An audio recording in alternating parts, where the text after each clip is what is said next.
ಚಿತ್ರದುರ್ಗ ಜಿಲ್ಲೆಯ ಚಳ್ಳಕೆರೆ ತಾಲೂಕಿನ ನಗರಂಗೆರೆ ಗ್ರಾಮ ಪಂಚಾಯತಿ ವ್ಯಾಪ್ತಿಯ ಹಳ್ಳಿಗಳಲ್ಲಿ ರೈತರ ಬೆಳೆಗಳನ್ನು ಹಾಳು ಮಾಡುತ್ತಿದ್ದು ಹಾಗೂ ಸಾರ್ವಜನಿಕರಿಗೆ ತೀವ್ರ ಉಪಟಳ ನೀಡುತ್ತಿದ್ದ ಒಟ್ಟು 25 ಮಂಗಗಳನ್ನು ಸೆರೆ ಹಿಡಿದು ಸುರಕ್ಷಿತವಾಗಿ ಅರಣ್ಯ ಪ್ರದೇಶಕ್ಕೆ ಬಿಡಲು ಕ್ರಮ ಕೈಗೊಳ್ಳಲಾಗಿದೆ ಎಂದು ನಗರಂಗೆರೆ ಗ್ರಾಮ ಪಂಚಾಯತಿ ಪಿಡಿಒ ಎಂ ರಾಮಚಂದ್ರಪ್ಪ ಹೇಳಿದರು.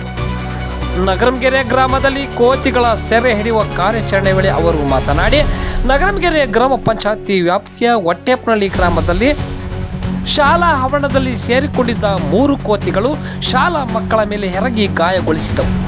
ಅಷ್ಟೇ ಅಲ್ಲದೆ ಗ್ರಾಮದ ಆಶಾ ಕಾರ್ಯಕರ್ತರಿಗೂ ಕಚ್ಚಿ ಗಾಯಗೊಳಿಸಿದವು. ಚಿಕ್ಕ ಮಗುವೊಂದನ್ನು ಎಳೆದಾಡಿ ಜನರಲ್ಲಿ ಭಯ ಭೀತಿ ಹುಟ್ಟಿಸಿದವು. ಕಾರ್ಯಾಚರಣೆ ನಡೆಸಿ ಜನರಿಗೆ ಉಪಟಳ ನೀಡುತ್ತಿದ್ದ 3 ಮಂಗಗಳನ್ನು ಹಿಡಿದು ಸುರಕ್ಷಿತವಾಗಿ ಕಾಡಿಗೆ ಬಿಟ್ಟು ಬರಲಾಗಿತ್ತು. ಕೋತಿಗಳ ಹಾವಳಿಯಿಂದ ಬೆಳೆ ಹಾನಿಯಾಗಿರುವ ಬಗ್ಗೆ ಗ್ರಾಮ ಪಂಚಾಯತಿಗೆ ಸಾರ್ವಜನಿಕರು ದೂರುಗಳು ನೀಡಿದರು. ಕೂಡಲೇ ತಾಲೂಕು ಪಂಚಾಯತಿ ಕಾರ್ಯನಿರ್ವಹಣಾಧಿಕಾರಿ ಅನುಮತಿ ಪಡೆದು ನಾಗಮಂಗಲ ತಾಲೂಕಿನಿಂದ ಕೋತಿ ಸೆರೆ ಹಿಡಿಯುವವರ ಪರಿಣಿತರನ್ನ ಕರೆತಂದು ಕೋತಿ ಸೆರೆ ಹಿಡಿಯುವ ಕಾರ್ಯಾಚರಣೆ ನಡೆಸಲಾಗಿದೆ.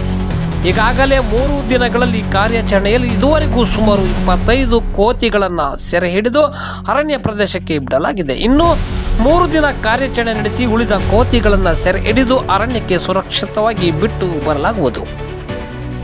ಕೋತಿಗಳನ್ನು ಸೆರೆ ಹಿಡಿಯುವ ವೇಳೆ ಯಾವುದೇ ಹಿಂಸೆ ಮಾಡದಂತೆ ಸುರಕ್ಷಿತವಾಗಿ ಸೆರೆ ಹಿಡಿಯಲಾಗುತ್ತಿದೆ.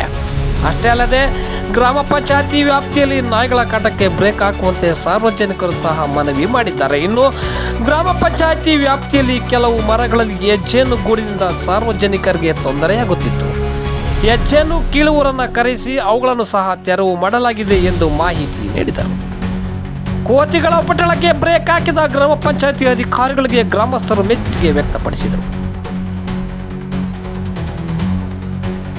ಯಾವ ರೀತಿ ಒಂದು ಕಾಟ್ಲೆ ಬರ್ತಿತ್ತು ಮತ್ತೆ ಎಷ್ಟು ಮಂಗಳು ಹಿಡಿಯೋಕ್ಕೆ ನೀವು ಯಾವ ರೀತಿ ಕ್ರಮ ಕೈಗೊಂಡ್ರಿ? ಸರ್, ನಾನು ಪಿಡಿಒ ರಾಮಚಂದ್ರಪ್ಪ ಅಂತ, ನಗರಂಗೆರೆ ಗ್ರಾಮ ಪಂಚಾಯತಿ. ಇಲ್ಲಿ ಸಾರ್ವಜನಿಕರು ಈಗ ಅತಿ ಹೆಚ್ಚು ಕೋತಿಗಳು ಬಂದಿದ್ದಾವೆ. ನಮ್ಮ ಮನೆಗೆಲ್ಲ ಉಪಟಳ ಕೊಡ್ತಾ ಇದ್ದಾವೆ. ನಾವು ಒಣಾಕಿರ್ತಕ್ಕಂಥ ಬಟ್ಟೆಗಳನ್ನ ಎಳ್ಕೊಂಡು ಹೋಗ್ತಾ ಇದ್ದಾವೆ, ಆಹಾರಗಳನ್ನು ತಿಂತಾ ಇದ್ದಾವೆ. ಆಮೇಲೆ ಬೀದಿಯಲ್ಲಿ ಹೋಗೋಕ್ಕೆ ಮಕ್ಕಳಿಗೆ ಕಚ್ಚೋದು ಆ ಥರದ್ದೆಲ್ಲ ಮಾಡ್ತಿದ್ದಾವೆ ಅಂತೇಳಿ ನಮ್ಗೆ ಕಂಪ್ಲೇಂಟ್ ಕೊಟ್ಟಿದ್ದಕ್ಕೆ ನಾವು ತಾಲೂಕ್ ಪಂಚಾಯತಿ ಇಒಗೆ ಮತ್ತು ಇವು ತೊಂದರೆ ಜಾಸ್ತಿ ಆಗಿರೋದ್ರಿಂದ ಇವನ್ನ ಹಿಡಿಸ್ಬಿಟ್ಟು ನಮ್ಗೆ ಸಹಾಯ ಮಾಡಿ ಅಂತ ಅವರು ನಿಮ್ಮ ಹಂತದಲ್ಲೇ ಇದನ್ನು ಕ್ರಮ ವಹಿಸಬೇಕು ಅಂತೇಳಿ ನಮಗೆ ನಾವು ಆನ್ಲೈನಲ್ಲಿ ಇವ್ರನ್ನ ಕಾಂಟ್ಯಾಕ್ಟ್ ಮಾಡಿಬಿಟ್ಟು ಅವ್ರ ನಂಬರ್ ಸರ್ಚ್ ಮಾಡಿ ಅವರು ಯಾವುದೇ ತೊಂದರೆ ಇಲ್ಲದೆ ಪ್ರಾಣಿಗಳಿಗೇನು ಹಾನಿ ಆಗದ ರೀತಿಯಲ್ಲಿ ಹಿಡಿತೀವಿ ಅಂದಿದ್ದಕ್ಕೆ ಅದರ ಮೇಲೆಗೆ ಅವರ ವೀಡಿಯೋಗಳನ್ನೆಲ್ಲ ಕಳಿಸಿದ್ರು. ಅವನ್ನೆಲ್ಲ ಪರಿಶೀಲನೆ ಮಾಡಿ ಹೌದು ಪ್ರಾಣಿಗಳಿಗೇನು ತೊಂದರೆ ಆಗಲ್ಲ ಅನ್ನೋದನ್ನ ಕನ್ಫರ್ಮ್ ಮಾಡಿಕೊಂಡು ಅವ್ರನ್ನ ಕರೆಸಿದ್ವಿ. ಈ ಹೊಟ್ಟೆಪನಹಳ್ಳಿ ಗ್ರಾಮದಲ್ಲಿ 3 ಮತ್ತು ಇಲ್ಲಿ ನಗರಂಗೆರೆ ಈ ಸುತ್ತಮುತ್ತ ನಮ್ಮ ಲೇಔಟ್ಗಳಿಗೆಲ್ಲ ಸೇರಿಕೊಂಡು ಒಟ್ಟು ಒಂದು 30-35 ಕೋತಿಗಳಿದ್ದಾವೆ. ಅದರಲ್ಲಿ ಈಗ ಸದ್ಯಕ್ಕೆ ಒಂದು 19 ಕೋತಿಗಳನ್ನ ಅವ್ರು ಹಿಡಿದಿದ್ದಾರೆ.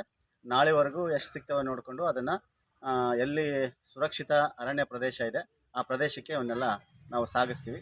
ಅಲ್ಲಿ ಅವಕ್ಕೆ ಸುರಕ್ಷಿತವಾಗಿ ಬಿಟ್ಟು ಬರ್ತಕ್ಕಂಥ ಕೆಲಸವನ್ನು ನಾವು ಮಾಡ್ತೀವಿ. ಇದು ನಮ್ಮ ಗ್ರಾಮ ಪಂಚಾಯತಿಯಿಂದ ಈ ಕಾರ್ಯಾಚರಣೆಯನ್ನು ಕೈಗೊಂಡು